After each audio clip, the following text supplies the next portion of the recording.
Allez, un bon petit déj, le 6-9 de l'été sur Énergie avec vos hits préférés Pharrell Williams, Imagine Dragons. Là, vous êtes au taquet pour ce lundi. On se fait la météo et l'info, il est 7h30 sur Énergie.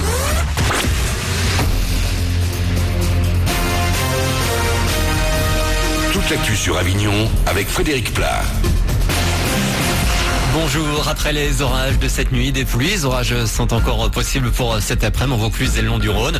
D'ici là, pas mal de nuages, de rares averses et quelques éclaircies avec un mercure en baisse, 24 degrés au mieux. Il fait 18 ce matin à Avignon, 17 à Carpentras. C'était la météo sur Énergie Avignon avec Doral Automobile. Zone de fond couverte à Avignon. Lieux fermés, spectacles annulés. Après un week-end de répit, les intermittents du spectacle vont aujourd'hui s'attaquer au Festival Off d'Avignon. Un mouvement qui ne pourrait être que peu suivi puisque Lieux et compagnie se sont engagés financièrement. Selon Greg Germain qui encadre Avignon Festival et compagnie, 98% des compagnies interrogées auraient répondu qu'elles joueraient ce lundi. Une autre grève est déjà prévue pour le 12. Que serait le Festival Off d'Avignon sans ces milliers d'affiches? Depuis mercredi 14h, compagnies, bénévoles et étudiants parcourent la ville à la recherche de l'emplacement idéal pour les poser. 1307 spectacles sont cette année proposés dans la Cité des Papes. Les équipes qui affichent sont donc nombreuses et si l'on en croit Romain, Audrey et Morgane, ce n'est pas toujours facile de trouver la bonne place. On va essayer de trouver des places, il y en a beaucoup qui sont déjà installées, donc ça va être compliqué.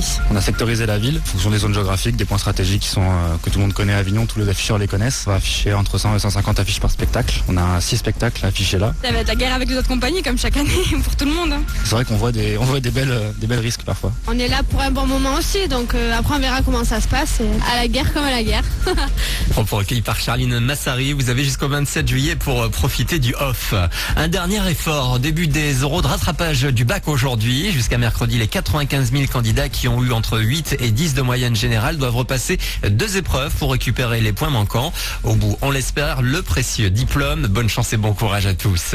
La SNCF pointée du doigt dans leur rapport sur les causes de la catastrophe ferroviaire de Brétigny. Les experts parlent d'un réseau dans un état de délabrement jamais vu. Pour eux, tout acte de malveillance est à écarter dans ce drame qui a fait 7 morts il y a un an. Toujours selon ces experts, la pièce défectueuse sur les rails était connue, mais la SNCF n'a pas fait le nécessaire. Et on finit au cinéma avec un projet qui fait déjà parler. Brad Pitt, Angelina Jolie de retour à l'écran 10 ans après leur rencontre. Ils vont passer 2 mois à Malte à partir de fin août pour tourner leur prochain film écrit par Angelina elle-même. L'histoire d'un couple qui part en vacances pour sauver son mariage. Voilà pour vos infos, il est 7h32. Le 6-9 de l'été avec Cash sur Énergie. Bon début de journée à vous, bon réveil.